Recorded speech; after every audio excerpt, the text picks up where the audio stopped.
అందరూ కూడా భక్తి ఛానల్‌లో వచ్చే ప్రోగ్రామ్స్ అన్నీ కూడా ఫాలో అవ్వండి. సీరియల్స్ తగ్గించండి.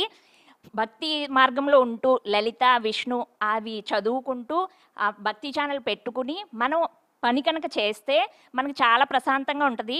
కంపల్సరీ పుణ్యక్షేత్రం కార్యక్రమం చూస్తాము. కొంచెం చిన్న వయసులో మేము కూడా పుణ్యక్షేత్రాలు చాలా ఉంటూ చూసాము. అయినా కానీ ఇంక ఇప్పుడు చూడలేని టైంలో బాగా చూస్తున్నాము. మేము చాలా ఆనందిస్తాం అన్నీ చూసి. మామూలుగా చిన్నపిల్లలకి పనికొచ్చి కూడా ఏమైనా పెడితే బాగుంటుంది. పిల్లలకి స్కూల్ టైం కాకుండా మీరు పెడితే చాలా బాగుంటుందండి.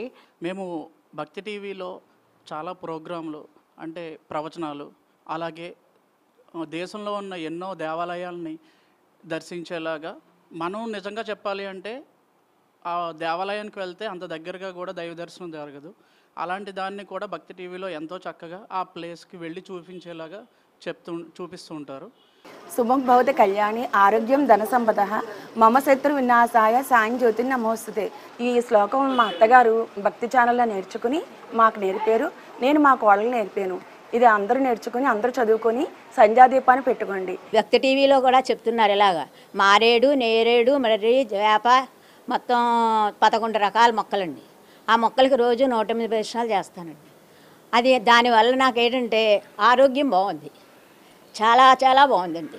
రానున్న జనరేషన్లో భక్తి అనేది యూత్ జనరేషన్లో చాలా తక్కువ అవుతుంది. కానీ భక్తి టీవీ ఛానల్ వారు నిత్యం ఏదో ఒక ఆలయ విశిష్టత గురించి ఉదయం పూట లైవ్లో ఆలయం యొక్క ప్రాముఖ్యతను, దాని యొక్క విశిష్టతను క్లుప్తంగా వివరించి యూత్లో అవేర్నెస్ రానున్న జనరేషన్కి క్లుప్తంగా వివరించడం జరుగుతుంది. నేను భక్తి ఛానల్ ప్రోగ్రామ్స్ డైలీ చూస్తూ ఉంటాను. రాశిఫలాల గురించి కానీ, షిరిడి సాయి నామాల గురించి కానీ, వివిధ యాత్రల గురించి కానీ డైలీ మామూలుగా ప్రోగ్రామ్స్ స్టార్ట్ అవుతూ ఉంటాయి. వాటి గురించి భక్తి అంటే అమ్మవారి స్తోత్రాల గురించి కానీ, భక్తి ఛానల్లో వచ్చే లైవ్ టెలికాస్ట్లు కానీ, భగవద్గీత వాటి గురించి రోజు లైవ్ వస్తూ ఉంటుంది.